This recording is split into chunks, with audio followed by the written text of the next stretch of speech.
ஐயா, வாப்பா, உனக்கு என்ன வேணும்? நீங்க பேசுனதெல்லாம் நான் கேட்டுட்டு தான் இருந்தேன். ஆஹா. நீங்க என் குலதெய்வம் மாதிரி சார். அதுக்காக பொங்கல் வச்சு கடா வெட்ட போறியா? இல்ல சார், எனக்கு மருந்து வேணும். அத மருந்து கடையில போய் கேட்க வேண்டியதானே? அவன் காசு கேக்குறான். அப்ப டாக்டர்ட்ட போ. அவர் ஃபீஸ் கேக்குறாரு. டேய், என்னைய பார்த்தா எப்படி இருக்கு உனக்கு? என் கடை தான் கிடைச்சா உங்களுக்கு. Shut up. டேய், நீ ஏன்டா கை நீட்ட? 500 ரூபாய் கொடுத்தனே. அப்ப நீங்க கால கூட நீட்டலானே. எனக்கு இருந்தாலும் இந்த நேஸ்டி அட்மாஸ்பியர் பிடிக்கல தம்பி. நீ 6 மணிக்கு மேல பார்க்குக்கு வா. அங்க உன் உடம்ப செக்அப் பண்ணிட்டு அப்புறமா மருந்து கொடுத்துறேன். சாரி சார், என்னால பார்க்கெல்லாம் வர முடியாது.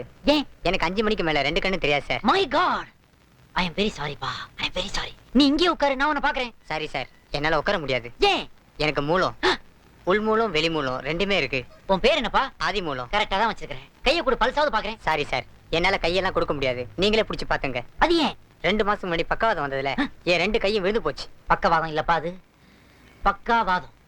பாவமா இருக்கிறியே, ஒரு டீயாவது சாப்பிடுறியா? ஐயோ, நான் டீ காஃபிலாம் சாப்பிடுறது இல்ல சார். ஏன், பழக்கம் இல்லையா? இல்ல சார், எனக்கு சக்கரை வியாதி. சுகரா? இது எத்தனை நாளா? ரத்த கொதிப்பு வந்தப்போ